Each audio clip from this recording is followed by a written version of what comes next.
नमो अर्हन्ताणं नमो सिद्धाणं नमो आयरीयाणं नमो अध्यायाणं नमो लोये सव्यसाहुणम्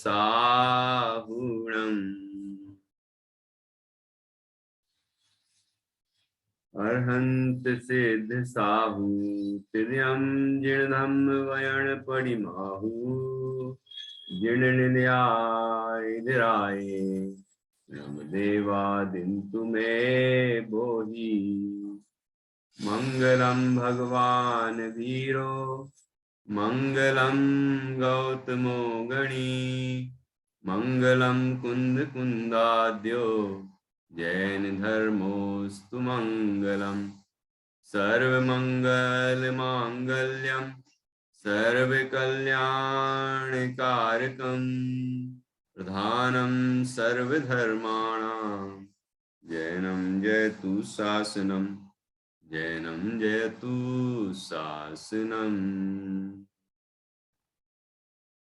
जीवम दौवम जिणवर वस हैण जैणे देशम देविंद विंद वंदम वंदे तम सर्वदा शिरसा।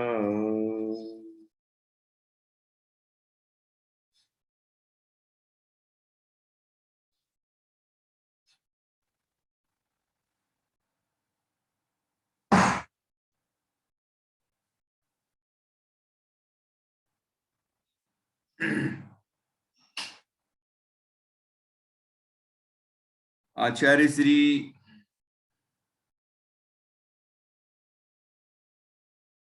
नेमिचंद सिद्धांति देव द्वारा रचित यह बृहद द्रव्य संग्रह नाम का ग्रंथ है। इसकी जीव द्रव्य का निरूपण करने वाली 14 गाथाओं की चर्चा हो चुकी। पहली गाथा में तो मंगलाचरण किया गया है। उसके बाद दूसरी गाथा में 9 अधिकारों की सूचना दी गई कि किन 9 अधिकारों के माध्यम से जीव द्रव्य का निरूपण किया जाएगा। उसके बाद से जीव द्रव्य की चर्चा प्रारंभ हुई।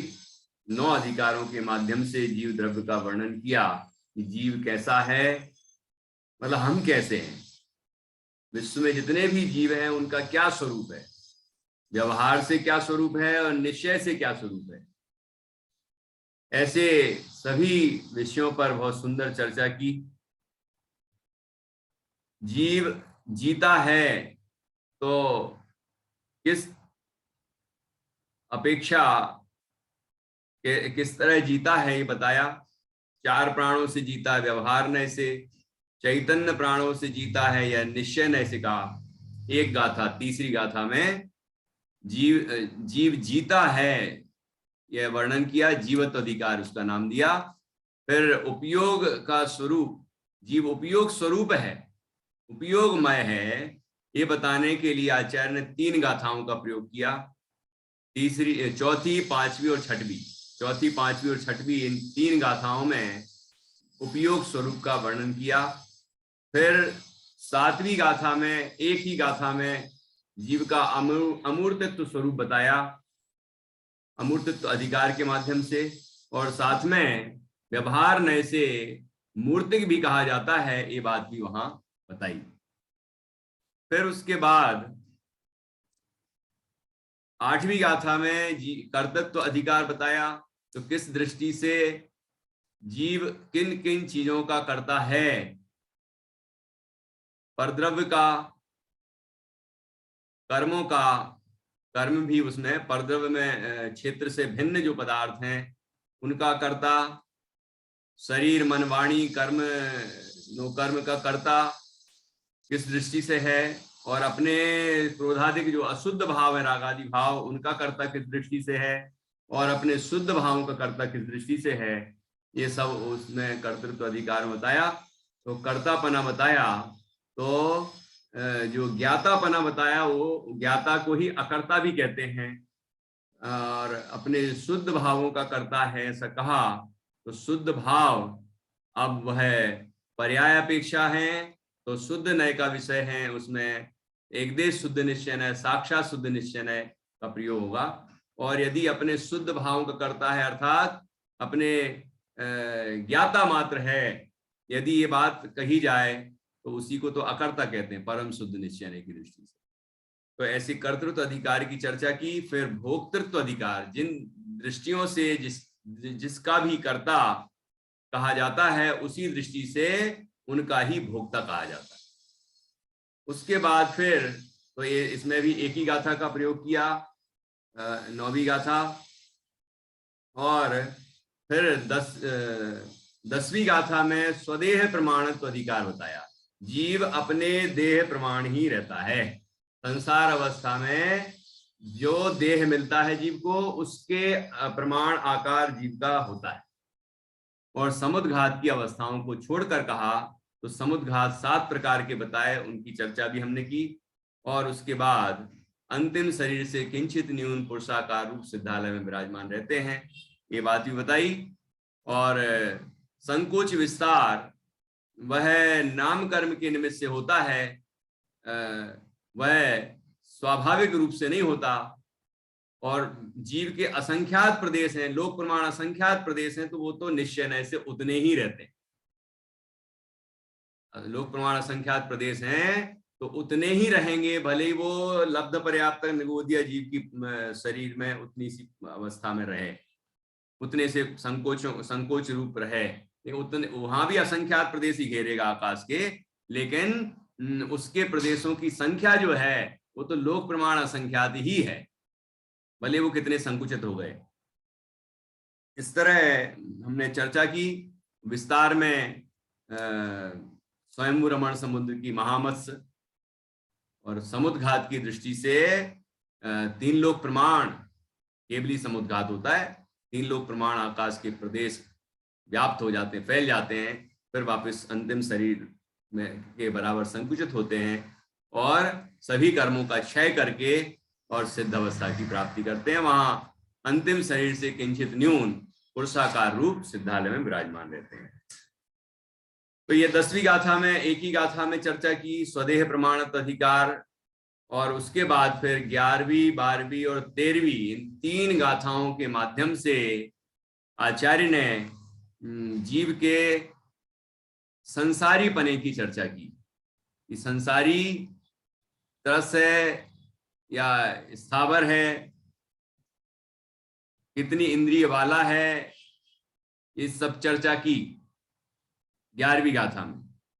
और उनके उदाहरण भी दिए, 1 इंद्रिय वाले जीव कौन से हैं, 2 इंद्रिय, 3 इंद्रिय, 4 इंद्रिय, 5 इंद्रिय, संगी असंगी, सबके उदाहरण देके समझाया। उसके बाद फिर 12वीं गाथा में भी संसारस्थ अधिकारी चल रहा है, 11वीं, 12वीं, 13वीं में। 12वीं गाथा में 14 जीव समास बताए। गोमटसार जीव कांड में इसका विस्तार है, यहाँ संक्षेप में बताया 14 जीव समास कौन कौन से हैं। तो वहां बताया एकेंद्रीय जीव बादर और सूक्ष्म के भेद से 2 प्रकार के हो गए, तो 2 हो गए ये। उसके बाद 2 इंद्री, 3 इंद्री, 4 इंद्री और 5 इंद्री में 2 भेद, संगी और असंगी। तो कितने हो गए, 1 इंद्री के 2 भेद तो 2 गिनेंगे, फिर 2 इंद्री, 3 इंद्री, 4 इंद्री, 1 गिनेंगे, और फिर 5 इंद्री में संगी और असंगी, तो वो 2 गिनेंगे, तो कितने हो गए, 7 प्रकार के जो जीव हैं, इनके पर्याप्तक और अपर्याप्तक के भेद करेंगे तो हो गए 14, क्योंकि यही 7 पर्याप्तक भी होते हैं और यही 7 अपर्याप्तक भी होते हैं। तो पर्याप्तक 7 और अपर्याप्तक 7, तो हो गए 14। इस तरह 14 जीव समाज की चर्चा की 12वीं गाथा में। फिर 13वीं गाथा में संसारी जीव के 14 मार्गणा स्थानों रूप वर्णन किया और फिर 14 गुण स्थान रूप वर्णन किया। 14 मार्गणा स्थान में गति, गति इंद्रिय कसाय, गई इंद्रिय सुकाये काय, जोगे वेदे कसाय नाण्य, जोग मतलब योग, वेद, कसाय, ये 14 जीव समास बताए थे। गई इंद्रिय सुकाये, जोगे वेदे कसाय नाण्य ज्ञान, और संयम दंसन लेसा भव्या सम्मत सरणी आहारे, ये गाथा है। तो भव्य, सम्यक्त्व, संगी और आहार, ठीक है। इंद्रिय, गति, इंद्रिय, काय, योग, वेद, कसाय, ज्ञान, संयम, दर्शन, लेस्या, भव्यत्व, सम्यक्त्व, संगी और आहार। तो ये 14 जीव समास, 14 मार्गणा स्थान की चर्चा की। इन 14 स्थानों में जीव का मार्गण किया जाता है, खोज की जाती है। मतलब जीव संसार अवस्था में कहीं भी मिलेगा तो इन 14 मार्गणा स्थानों में से ही किसी में मिलेगा, ठीक है। और इसके बाद 14 गुण स्थानों की चर्चा की इसी गाथा में। 14 गुण स्थान, मिथ्यात्व गुण स्थान, सासाधन गुण स्थान, सम्यक मिथ्यात्व गुण स्थान, अविरत सम्यक्त्व, देश व्रत, प्रमत्त व्रत, अप्रमत्त व्रत, अपूर्वकरण, अनिवृत्तिकरण, सूक्ष्म सांप्राय, उपशांत मोह, क्षीण मोह, सयोग केवलीजन, अयोग केवलीजन, ये 14 गुण स्थान रूप जीव की अवस्थाएं बताई। तो संसार अवस्था में जीव जब तक है, जब तक सिद्ध नहीं हुआ है और असिद्धत्व प्रकृति का उदय है, असिद्धत्व अवस्था है, तब तक इनमें से कोई ना कोई अवस्था में रहेगा, कोई ना कोई गुण स्थान में होगा, ठीक है। इस तरह जीव की चर्चा की। फिर ये संसार अवस्था बताई 3 गाथाओं में, संसारीपना बताया।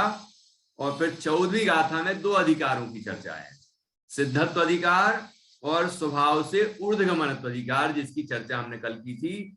तो सिद्धत्व अधिकार में सिद्ध स्वरूप बताया है, सिद्ध भगवान का स्वरूप बताया है कि जब जब जीव सिद्ध अवस्था को प्राप्त करता है तो 8 कर्मों से रहित होता है, 8 गुणों से सहित होता है, और अंतिम शरीर से किंचित न्यून पुरुषाकार रूप लोकाग्र में विराजमान रहता है।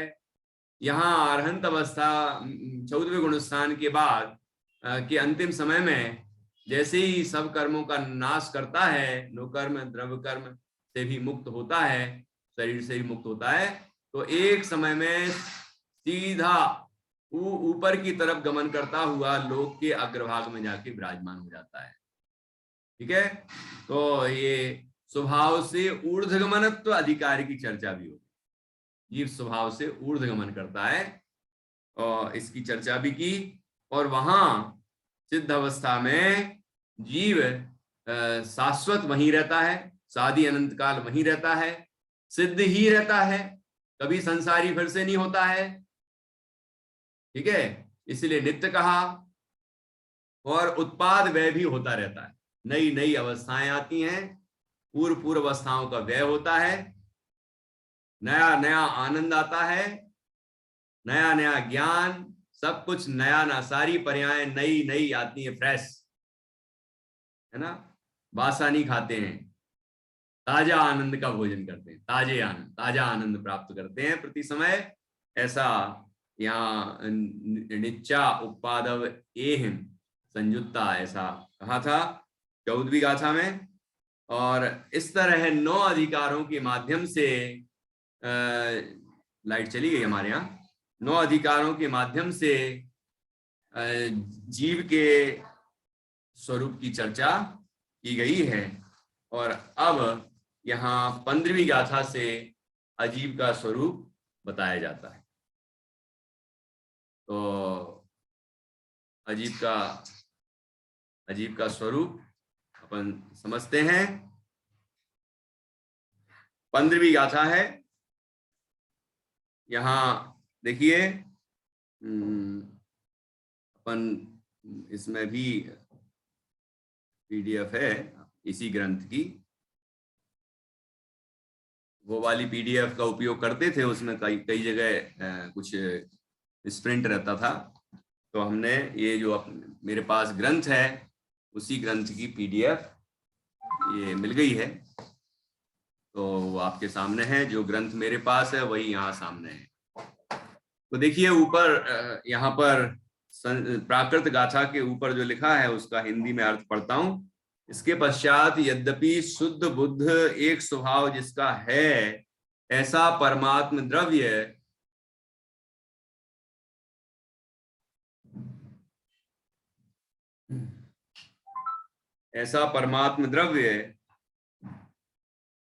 उपादेय है, तो भी हे रूप अजीव द्रव्य का 8 गाथाओं द्वारा व्याख्यान करते हैं। जीव कैसा है, अजीब कैसा है, हे रूप। देखो ये हिंदी में लिखा है नीचे उसी का। इसलिए करते हैं, जीव का वर्णन क्यों करना जब जीव ही उपादेय है, जीव का ही अनुभव करना है, जीव में ही लीन होना है, तो अजीब का वर्णन ही क्यों करना, इस प्रश्न किया। इसलिए प्रथम हे तत्व का परिज्ञान होने पर फिर उपादेय तत्व का स्वीकार होता है। इस कारण से देखो, जैसे कि पंडित दौलत राम जी ने कहा था, बिन वहां दूसरा प्रसंग है लेकिन ये यहां भी वो बात सेट होती है, बिन जाने ते दोष गुणन को कैसे तजिए गहिए। तो हम जब तक जानेंगे नहीं तब तक हम मानेंगे कैसे। तो यहां अजीव द्रव्य का वर्णन भी कर रहे हैं, क्योंकि जीव अनादिकाल से अजीव को ही जीव मान के बैठा है। 7 तत्व संबंधी भूल हो रही है जीव की, तो ये जानना भी जरूरी है कि अजीव कौन है, कैसा है, किस किस रूप में पाया जाता है अजीव द्रव्य। ठीक है, इसीलिए अजीव का वर्णन करना भी जरूरी है। प्रथम हे तत्व का परिज्ञान होने पर फिर उपादेय तत्व का स्वीकार होता है। इस कारण से उपादेय तत्व जो निज शुद्धात्म तत्व है, परमात्म तत्व है, ऐसा निजात्मा, उसका ग्रहण, उसका स्वीकार, उसकी दृष्टि, उसका ज्ञान, उसमें लीनता प्राप्त करने के लिए अजीव को जानना भी जरूरी है। क्योंकि भेद ज्ञान के लिए अजीव का होना भी तो जरूरी है, तब तो अजीव से भिन्न अपने जीव को जानेंगे। और अनादि से शरीर को जीव मान रहा है जीव, जबकि वो अजीव है ना। मैं बोल रहा हूं ऐसा सोच रहा है, जबकि वो वाणी तो पुद्गल की वर्गणा है, पुद्गल है। ठीक है ना, तो ये अजीब का ज्ञान होगा तब तो